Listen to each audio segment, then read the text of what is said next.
मुजफ्फरपुर में 9 वर्षीय दुष्कर्म पीड़िता की हुई मौत के बाद कांग्रेस प्रदेश अध्यक्ष के नेतृत्व में एक प्रतिनिधि मंडल गवर्नर से मुलाकात करने पहुंचा है। क्या कुछ बातें हुई हैं, क्या कुछ आश्वासन मिला? गवर्नर साहब से मुख्य 3 बिंदु से हम लोगों ने मांग किया। पहला तो कि हॉस्पिटल प्रशासन पर गैर इरादतन FIR केस होनी चाहिए। दूसरा था कि आप विशेष सत्र आहूत करने का जो है आप कृपा करें। वो विशेष सत्र आहूत जो है सत्र अवधि में ये चर्चा हो जाएगी तो देश में और बिहार में सकारात्मक और जो जिस तरह के आपराधिक प्रवृत्ति है उन पर विराम लगेगी और एक लगेगा कि यहाँ कानून के राज है। अभी कानून के राज है नहीं, अभी तो जंगल के राज से भी बड़ी घटना है। तीसरी हमने मांग किया कि पीड़िता जो थी उसकी एकमात्र माता घर में है और उसकी माँ जो है, जब मैं कल वहाँ गया था तो वो एकदम अचेता अवस्था में थी और उस घर के परिवार के आप दृष्टि देखेंगे तो महागरीबों में गरीब से भी नीचे है। क्योंकि उसकी जब घर का बनावट आप देखेंगे तो केवल कांस ये पेटारी और कच्चे पुआल से और फटे साड़ी के कपड़े का दीवार था और एक चारपाई था उस घर में।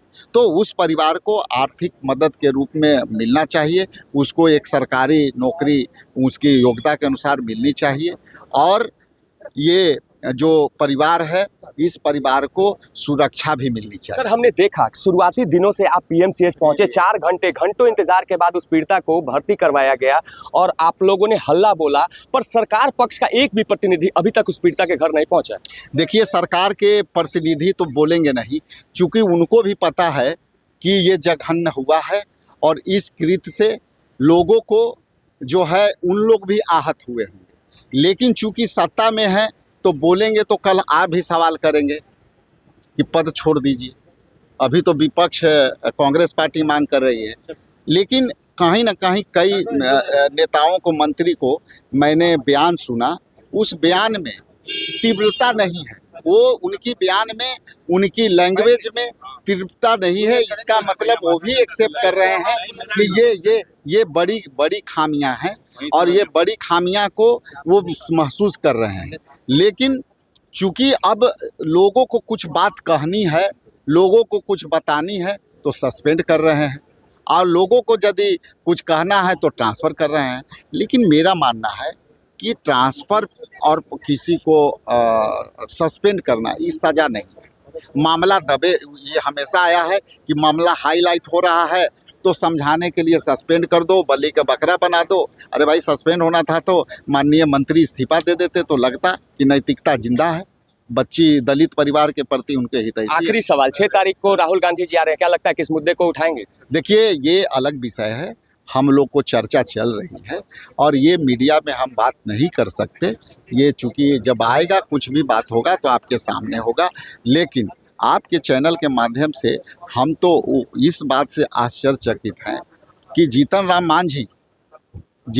मांझी के उनके बेटे, मंत्री पुत्र, उनके समधिन विधायक, उनकी बहू, पुत्र बहू विधायक, इसके बाद दामाद जो है वो, ये लोग दलित हैं कि नहीं हैं। हमको तो आश्चर्य लग रहा है कि दलित की बेटी के इस तरह से निर्ममता हुई है। निर्भया से भी बड़ा कांड है और आप चुप हो इसलिए कि आप परिवार को उस पद पर ला करके बचाना चाहते हो। दूसरे तरफ चिराग जी अपने आप को मुख्यमंत्री घोषित कर दिए, तो आपको तो सिंपैथी लेने के लिए पहले जाना चाहिए कि हम मुख्यमंत्री के उम्मीदवार हो गए हैं, हम दलित के साथ अन्याय हुआ है, अत्याचार हुआ है। वो भी चुप है। हमारे एक सुपर CM है अशोक चौधरी जी, वो भी कुछ नहीं बोल रहे हैं। हमारे तो वो मित्र रहे हैं, तो हम तो अपने मित्र के आपके चैनल के माध्यम से सलाह देंगे कि आप तो सुपर CM हैं, आप जो है इसको पहल कर करके उसको न्याय दिलवाइए। और हमारी बिटिया संभवी, हमारी बिटिया है, मैं बहुत मतलब उस घर में आना जाना है, मैं जानती हूँ कि बहुत टैलेंटेड है, तो बिटिया भी कुछ करे इस मुद्दे पर। वो अच्छी बोलती है, अच्छी पढ़ी लिखी है, होनहार है, तो हमारा भी है कि बिटिया भी कुछ बोले इस मुद्दे पर।